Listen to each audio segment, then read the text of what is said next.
the reason why that video got so many views and so much engagement is because it really was the first time that creators fans could see how much creators were making and that they can make money on YouTube. Like, I think.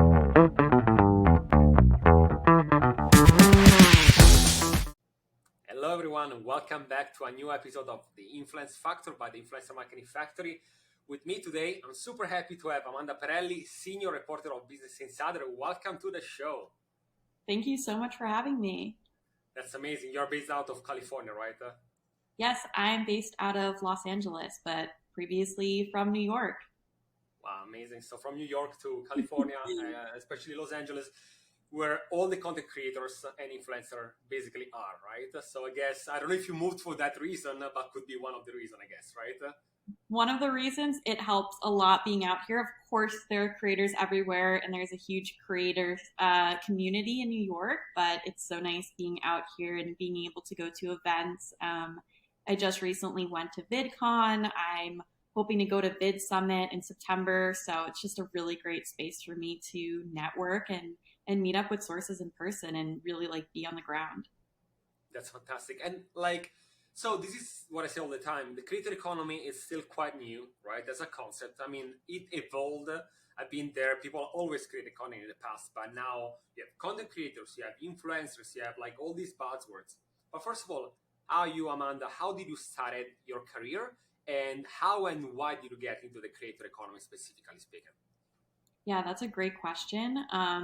I started my career, I majored in journalism in college, and I became interested in the creator economy actually because I grew up watching YouTube. I grew up watching a lot of the popular 2014 beauty gurus, Bethany Moda, Blair Fowler, so many of them now.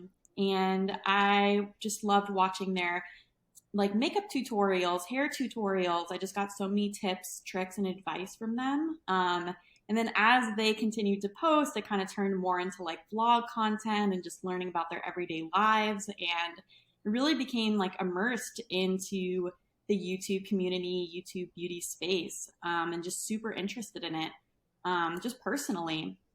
And as I was gearing up to graduate from college, this was in 2019, I was looking for jobs, and I saw that Business Insider was hiring I think they called it YouTube reporter.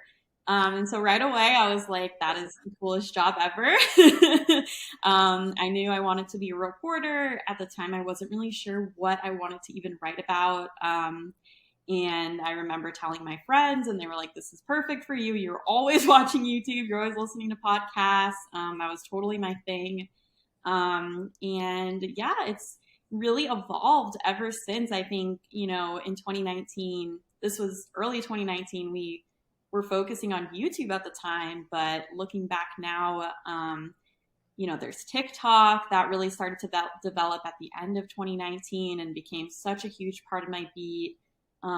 We are now using the word creator economy, which is awesome and means that so many more people are interested in this space. Of course, there's Instagram, there's Pinterest, there's just so many platforms now to pay attention to, from a business angle, and so many more creators than there ever were. I think probably thanks to the pandemic, people staying at home. So it's really just grown so much since I started only 3 years ago. It's been really crazy. Yeah, that's the thing. As you said, 3 years in this industry is 100 years, right, for anything else. Every day, and we're going to talk more about that, but every day there is a new feature, a new thing out, and the CEO said that, the VP of marketing said that other thing, new content creators every single day, platforms are trying to get the market share. So I can understand for you as a reporter, how much you have to spend time, right? And that's also something that I want to ask you later on, how you get some of the scoops and what is your angle and so on. But so you already said that a bit, but can you tell us a bit more about how things changed in the past years? Because again, as you said, in 3 years, many things changed. And I guess that at the beginning, they were looking at you oh, it's cool, but also why do you have to dedicate, I guess, right? All these, this is not important. It's just kids, right, on YouTube, right? It was not a serious job, right?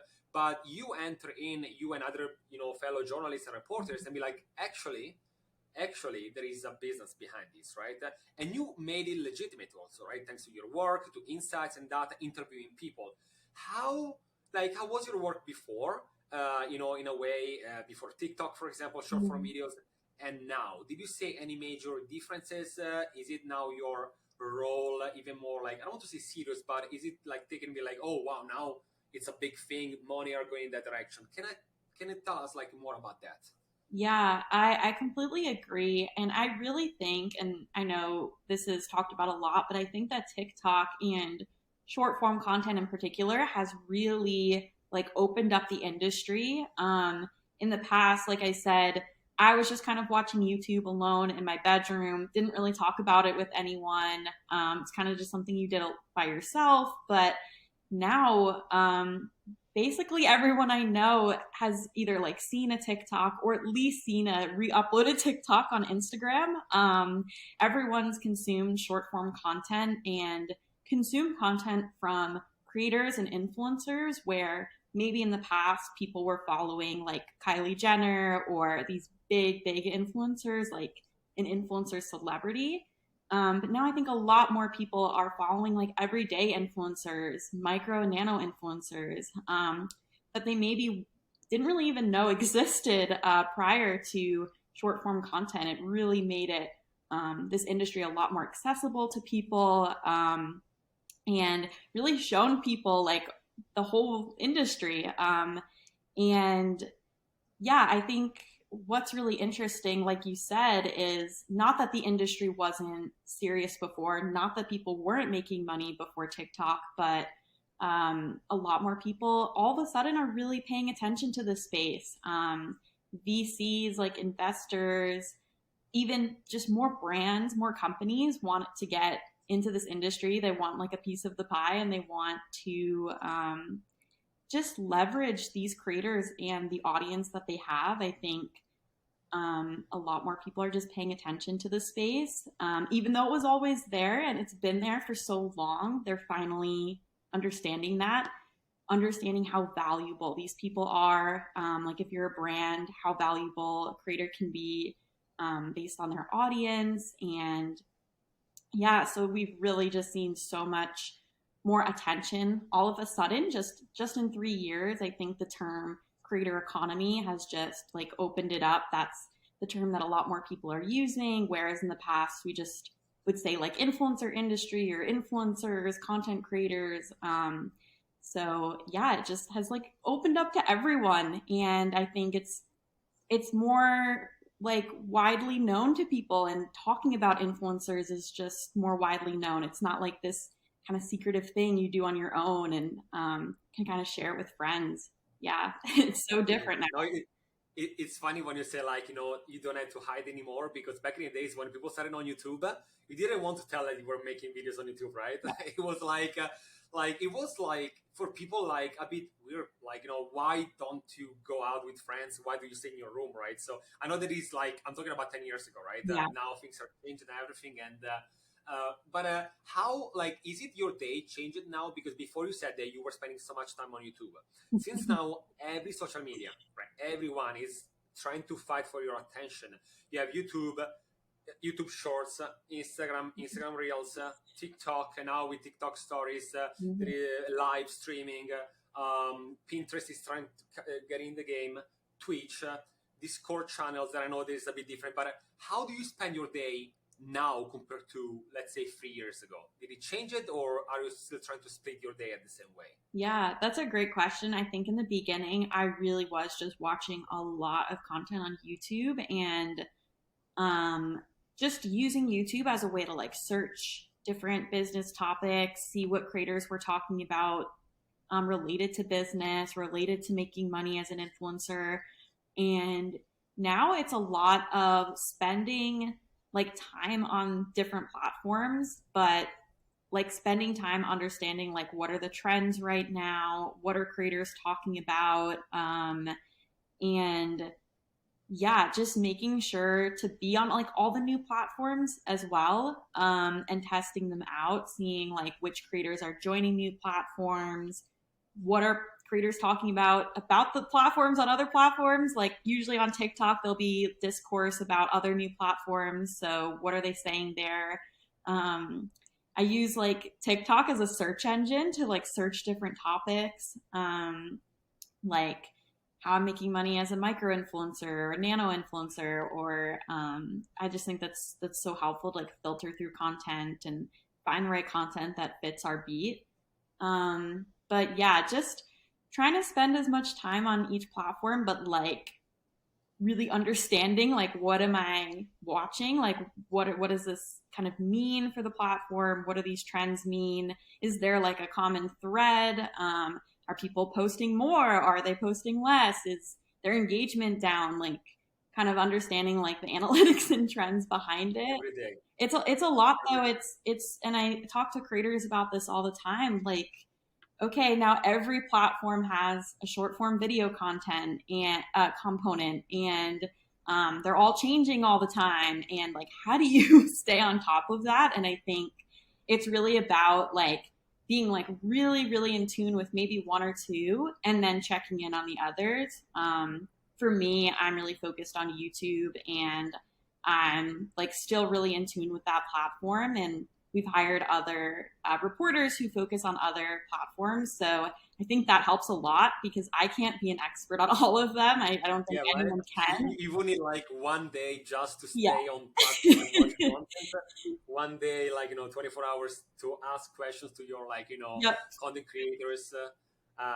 That's crazy. I mean, like it's interesting also when you say about like TikTok now there is a search engine, and I noticed that like people go there like what to do one day in New York, right? And you check for a video that is already like it's done for you, like it's 30 seconds, whatever it is, that shows you everything. So it's also interesting what is said now because Yeah. social media, entertainment apps, they really change like even on the behavioral set of people, and they started maybe with the idea, hey, I'm just showing you content, and now it became people are actually looking for that. That is the same if you think about it as YouTube became the second search engine after Google Yeah. because people go there to look for tutorials and so on, right? So that is interesting, and I think it's also really cool that you spend so much time with like content creators. You talk with them, right?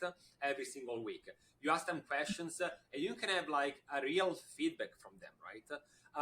So let me ask you this: like, we already mentioned that before about money. Money is a big thing in the creator economy, right? It Yeah. started with can you do this in exchange for visibility? Then we moved to can I gift you with something? Then what about $100? And now we have content creators that are making 6, 7 digits per year. Mm-hmm. How did that change the conversation and the transparency about money and the creator economy, influencers, like all the, especially for you, YouTube, that has been forever, like giving money since day one almost, right, with the CPM model. How did it change in your opinion? And two, also, have you seen any, I want to say, good and bad comments from the public? Because anytime that you Yeah. talk about money in content Yeah. creators, there is always one side is like it's a real job, and others like, oh, find a real job because why you should be paid that much for just a video. Totally. What is happening lately? How did things change it? Yeah, that's a great question.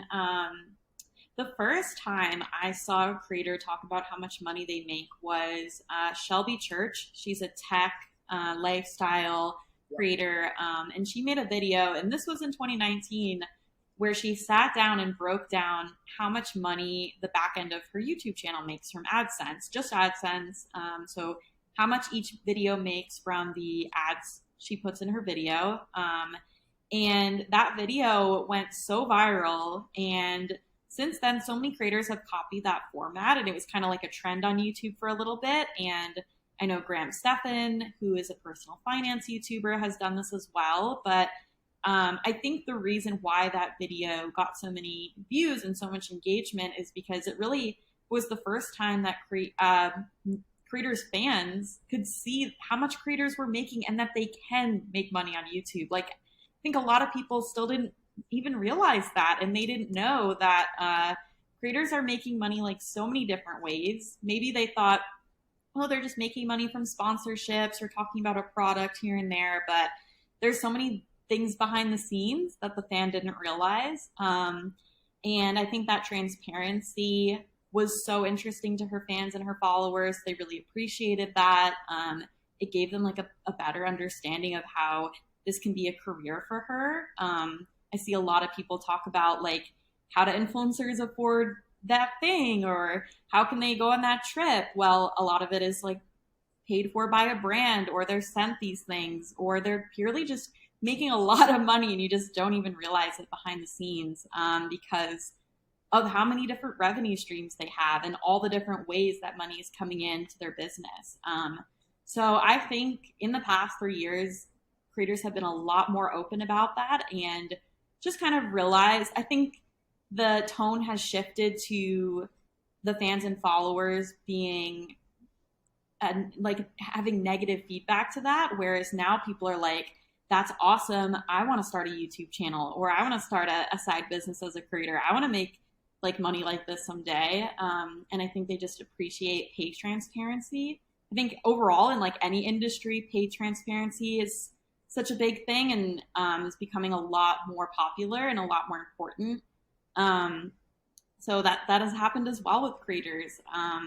On TikTok too, like it's kind of a trend to like talk about the behind the scenes. There's so many business creators that talk about like their content is how they land brand deals and how much they charge, and that's like a whole category. Like you can be a creator that talks about that.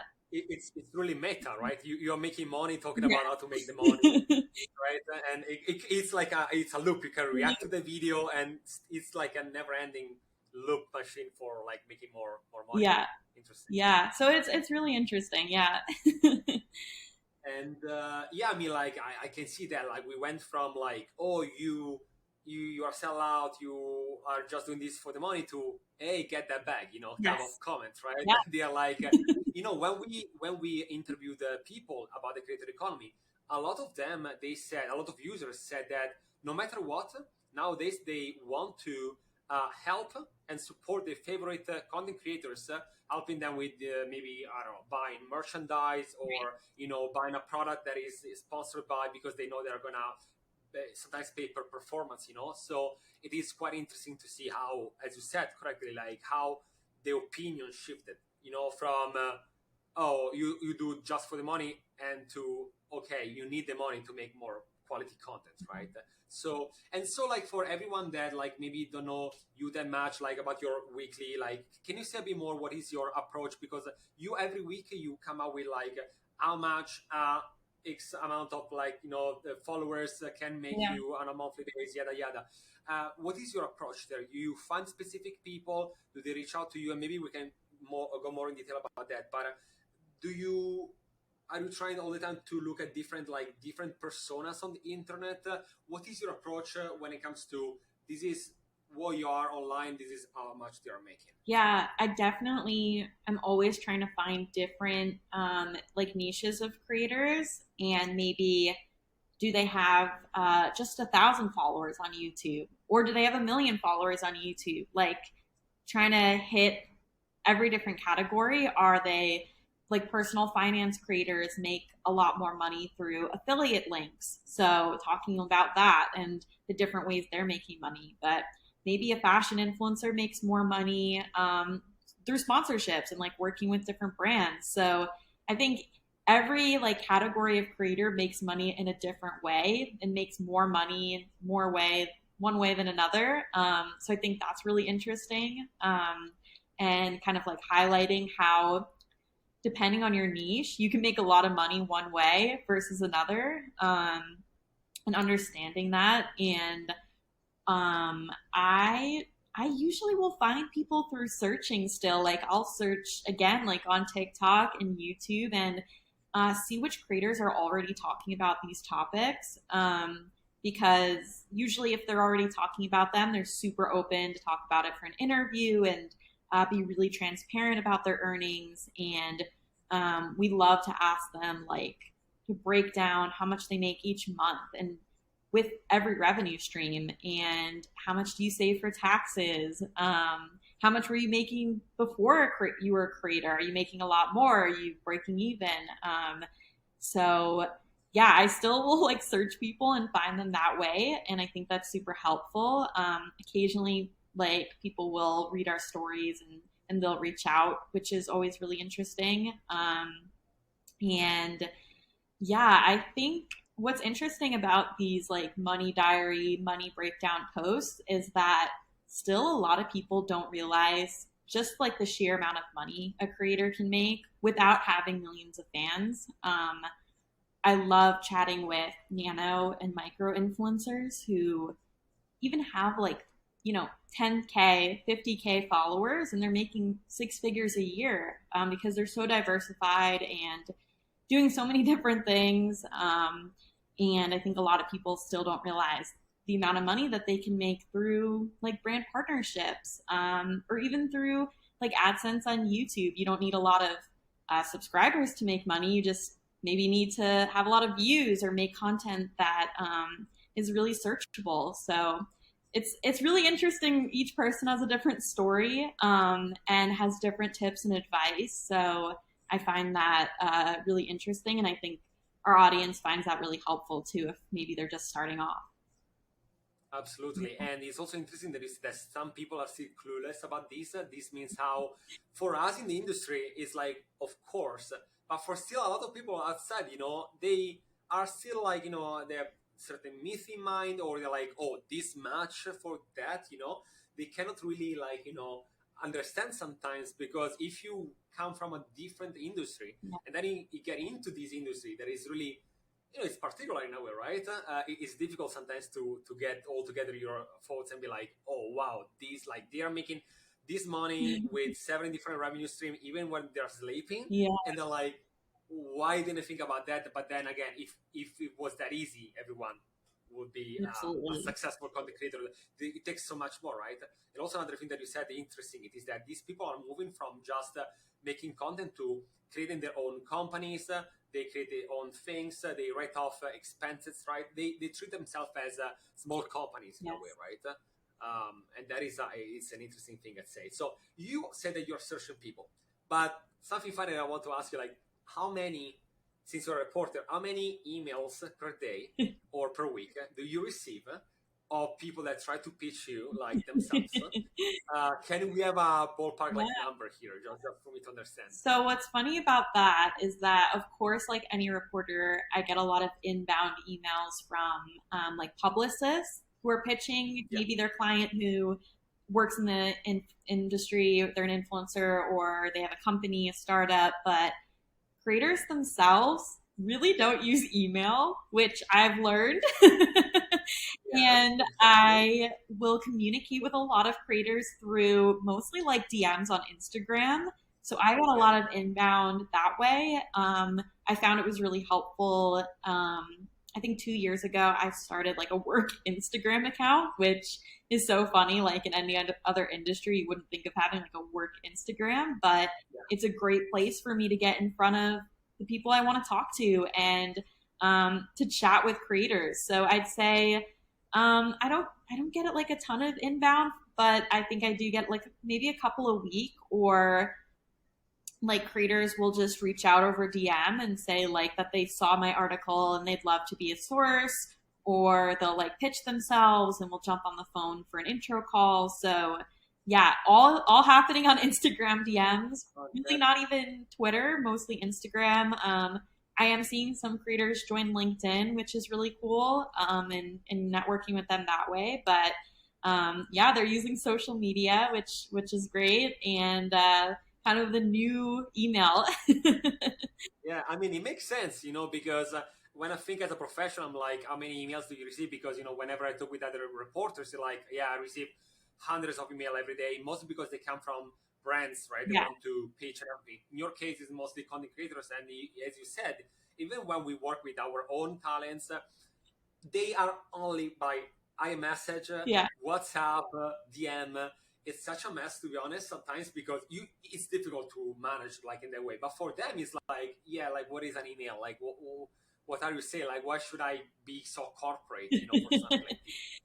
So that is interesting. But apart from like where to reach out to you, um, and I know that usually people that listen to us are mostly like maybe professionals, but if any content creators is listening today, what are some of the do's and don'ts to approach like a reporter like you? What is it, something that can take your attention? Something like it's a no, and you're gonna just put it in the junk? Yeah, that's a great question. I think a lot of creators I'm now connected to have done this really well. Um, I would say I'm close with a lot of sources still who will like follow me on different social platforms, and I'll follow them back and appreciate that because it's, like I said, a great way to just keep in touch with each other.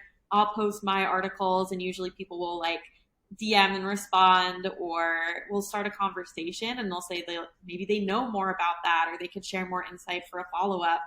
And then I would say like reaching out to a reporter and maybe asking if they would want to like grab coffee. I've done a lot of coffee meetings where they're like completely off the record, but it's just a great way to learn about a creator, learn about their business. And I think that's a great way where if I'm working on like a trend piece, I can be like, oh, I remember I like got coffee with the creator the other week. They were just talking to me about this. Let me reach out. So for me, it's super helpful having sources in all different areas and being connected to all different creators of every size and category. So I appreciate that. I think that's super helpful. And yeah, maybe like just wanting to chat off the record, or just wanting to have like an informal Zoom or call, and just being like, I'd love to be of help of any stories you have, or here's what I'm an expert in if you're ever writing about that. I think honestly that has been really helpful, and to this day I'm still in touch with so many creators who have done that. And like we were just talking about the money posts, like not every creator wants to talk about business. Some creators have hired people to deal with the business side, and they just want to be the creative. So for me, knowing which creators are really open about business and want to chat about that is super helpful, and having them on my radar. So yeah. It makes sense. I mean, like again, like having that like relationship with them, right? Where you can like, oh, let me text like this Mhm. person, and I know that sometimes you like and other reporters have like a last minute like new thing, like, and so you need someone in Right. 5 minutes, right? And you need that fast type of like communication. So, and since you said like, okay, so not that many emails, but have you ever got like, I don't know if you can share, but like any Instagram DMs that you were like, what the heck, like anything that maybe explode your brain, be like how these people want to pitch like something in that way, because I received sometimes message, I was like, this is not the way to present yourself. Is there anything that, again, to go on the no, like anything that you top of mind can you think about that was like, Yeah, okay, that's weird? that's a good question. Sometimes I'm not sure if it's like a bot or if it's like a real person on like Okay. Twitter DMs or Instagram, but I'll sometimes get like, "Hey, you should interview me," or just like a very Yeah, just like impersonal that. like interview me, write about me, or people will say that they want to get verified, so they want me to write a feature on them, and usually we'll just ignore those requests. Or yeah, just kind of like the very, you got to be personable, like I don't know anything about you, and kind of Yeah. like with any industry, like networking and putting yourself out there. So yeah. It makes sense. I was asking because we, in the past, we received many emails that were just like, I want to be famous. That was in the email. That was the copy of the email. I was like, okay, good luck, I guess. So I was wondering even if you got something similar, because again, sometimes some content creators are really professional, some others they don't know what they're Yeah, even doing, like, so they think that it's easier than that, and they want the shortcut, right, to become famous, if you can say like that. So totally. and so like we talk about like content creators, like and all that side, but if you have content creators, it means that you have social media, you have platforms, right? So you have the two sides, and sometimes, if I'm correct, you also like cover maybe some, there is a new Yeah. feature, this is like getting a bit more like under the spotlight, this other was discontinued. What is your approach usually when there is like, let's say, a new social media feature or something that you got some rumors? What is your typical approach? Because again, every day there is something new. Do you select some of them? You take the noise out? What is your again approach when it comes to like I should talk about these and Yeah, maybe not about these for the day? that's a great question. Like I said, I have a really awesome, like huge team now, which is super helpful. So I don't have to personally like feel like I'm responsible for everything going on, and we can kind of like pick and choose based on our own personal interest, which is great. And I think when there is something going on, like if I hear a tip about a feature shutting down or something changing on a platform, usually the first thing we'll do is reach out to like our network and our sources. So if it's something about Instagram, if I have like, okay, I have all these sources that I know are always on Instagram, they're always in tune with what's happening on Instagram. Let me reach out to them and see, is this a big deal? Is this just like a small change? Could this impact their business? I think most recently I wrote about Facebook or Meta shutting down Facebook's live shopping platform. And so just reaching out to creators that I know who may have tested it or might have used it for their business and understanding like why does this matter? Does it matter? How could it impact the industry? And what's like the larger trend here? So always reaching out to people because they know more than I do about what's happening on the ground.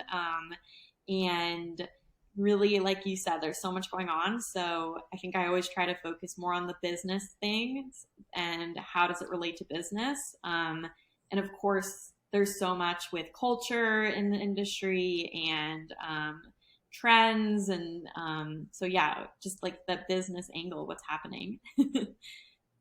And since like you cover like many topics, right? Because you talk, as we said, the creator economy. You are really into YouTube because yourself a big fan of YouTube, TikTok in the past couple of years, I'd say, right? But you also cover social commerce, live shopping, for example, influencer marketing as a bigger space. Is there like any of these that you still like the most? Is that anyone that you are still looking because you can see there is a potential growth in there? Like, are you spending half of the time on something? Like, tell me more about that, because again, there is so much happening. As you said, you cannot do everything.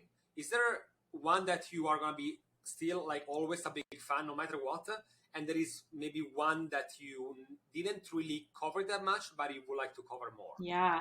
Oh, that's such a good question. I think personally, I'm so interested in social and live shopping. More so how the big tech platforms are paying attention to that.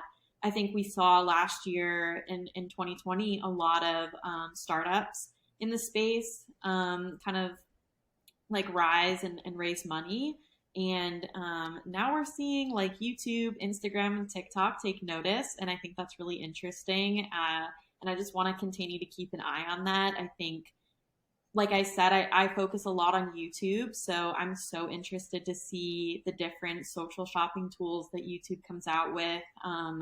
I think they could really be a huge player in that space because of the audience that they have. And yeah, I think they could really compete with all the different startups. So I love keeping an eye on that. I love when I see a new tool and asking creators about it. I think it's really exciting. For a while, the platforms have just been like a lot of the same. They were all kind of doing the same thing. So when there's new features, I think that's so fun and something we've never seen before. And then anything that's kind of like relates to maybe like the news cycle or is kind of like breaking, I think is really fun. Um, I think most recently, like with the recession, like how are creators affected by that? Are they changing up their strategies? Are brands no longer working with some creators? Are rates dropping? We saw that happen, of course, during the pandemic. So kind of keeping an eye on how the news cycle relates to the industry, I think is really important and super interesting. And just really exciting to like chase stuff like that. Amazing. When you said about the live commerce, also like live shopping, like I'm also really interested in that because it was a big buzzword at the end at the beginning of this Yeah. year, and then things happened, right? And it seems that it didn't get to that Mhm. status like that was supposed to be. So let me ask you this: are you ever able to spend time also looking what is happening outside the US? Because, for example, Yeah. China, Indonesia,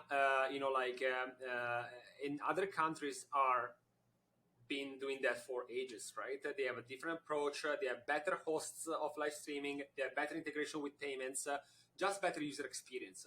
So, do you ever spend time, for example, do you ever download apps that are like from other places in the world, and then you play around with things? Are you able?